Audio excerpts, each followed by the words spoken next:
Magandang hapon sa inyong lahat. Aking itatalakay sa inyo ang isa sa mga makabagong teorya, ang teoryang Marxismo.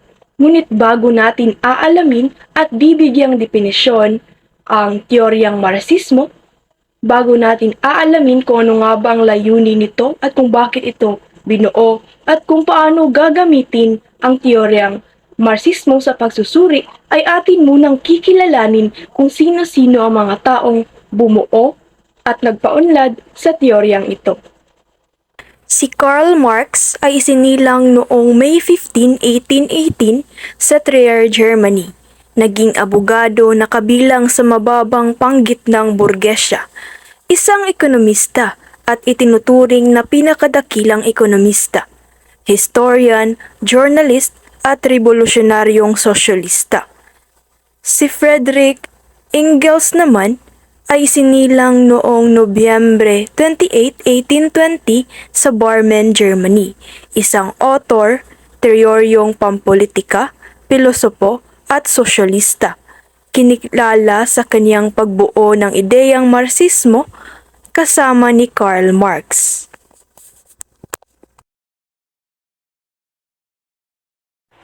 Ang teoryang Marxismo ay isang pananaw at isang anyo ng pagsusuri sa ating lipunan na kung saan ang iba't ibang antas ng tao sa lipunan, mahina at malakas, matalino at mangmang, duwag at matapang, mahirap at mayaman ay binibigyang pansin dahil ito ay may koneksyon sa magiging kalagayan sa buhay at kapalaran ng mga mamamayan.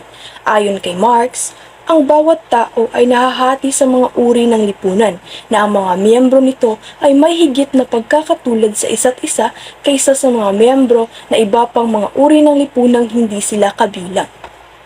Kung gayon ay napakahalagang malaman natin ang kalagayan ng isang individual, lipunan o maging ang kultura na nakapaloob sa usaping may koneksyon sa magiging resulta sa huli, sapagkat ito ang magbibigay ng kasagutan kung paano tayo makikitungo sa kapaligirang naging bahagi ng ating sistema.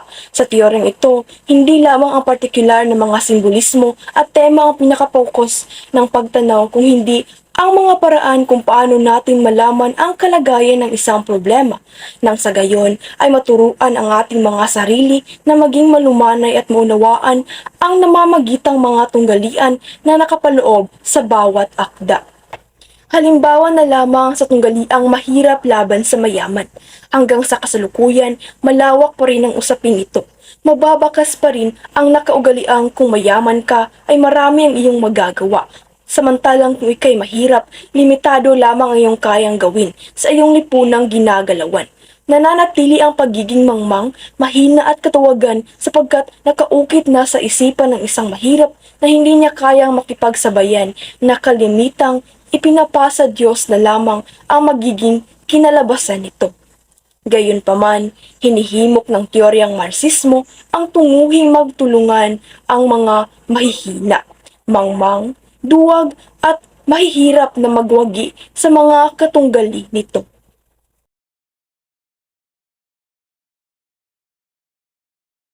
Layunin ng teoryang Marxismo ang pagtataguyod ng isang lipunan na may pantay na distribusyon ng yaman at kapangyarihan, na kung saan ang mga manggagawa ang may kontrol sa mga mapagkukunan at produksyon. Ito ay naglalayong burahin ang pagkakaiba at pang-aapi sa lipunan at ipagtanggol ang mga karapatan ng mga manggagawa laban sa sistemang kapitalista. Sa pamamagitan ng revolusyonaryong pagbabago, layo nito ang pagtatayo ng isang sosyalistang lipunan na kung saan ang mga tao ay nagbibigay ayon sa kanilang kakayahan at pagtanggap ayon sa kanilang pangangailangan. Ang dahilan ng pagsilang ng teoryang Marxismo ay ang tunggalian sa pagitan ng mga kapitalista at manggagawa na umiiral sapagkat ang mga kapitalista ay naghahangad ng mas malaking tubo habang ang mga manggagawa naman ay naghahangad ng mas malaking pakinabang mula sa kanilang lakas paggawa. May tuturing na may Marxismo ang isang kwento, tula o nobela kung una, ang akda ay nagtutulak ng revolusyon bilang tanging solusyon ng pagbabago ng lipunan. Pangalawa, kung binibigyang halaga ng akda ang kabayanihan ng magsasaka at manggagawa bilang tagapaglikha ng yaman ng mundo. Pangatlo, kung ito ay nagpapakita ng labanan ng mga kapitalista at manggagawa o kaya naman ay tunggalian ng Panginoong may lupa at magsasaka. Pang-apat naman, kung ay tinutulak nito ang mga mambabasa na makiisa sa hangarin ng mga aktivista. Bakit nga ba binuo ni na Karl Marx at Friedrich Engels ang teoryang ito? Ito ay binuo upang bigyang katwiran at bigyang lakas ang pakikibaka ng mga manggagawa laban sa sistemang kapitalista. Sa pamamagitan ng kanilang pagsusuri sa lipunan at ekonomiya, nakita nila ang mga batayan ng pag-aalsa at pagbabago sa lipunan. Ang layunin ng pagbuo ng teoryang ito ay upang magbigay ng gabay at balangkas para sa revolusyonaryong kilusan ng manggagawa tungo sa isang mas pantay at makatarungang lipunan. Sa madaling salita, nagpapakita ang teoryang ito na may magagawa ang panitikan. Tunay nga na malaking impluwensya ang panitikan upang matuldukan ang maling nakasanayan ng isang tao kagaya na lamang ng maling pakikitungo nito sa kanyang kapwa. Kung babalikan natin ang maikling kwento na Si Pingkaw ni Isabelo S. Sobrevega, ang kwento ay umiikot sa buhay ni Pingkaw bilang isang ina sa kanyang 3 anak. Sa kwento, ipinapakita ang mga isyu ng kahirapan, diskriminasyon at labis na kapangyarihan ng mga may-ari ng kapital sa pamamagitan ng paglalarawan sa buhay at karanasan ni Pingkaw. Si Pingkaw ay isang mahirap na tao na nagtatrabaho sa pamamagitan ng paghahalukay ng basura.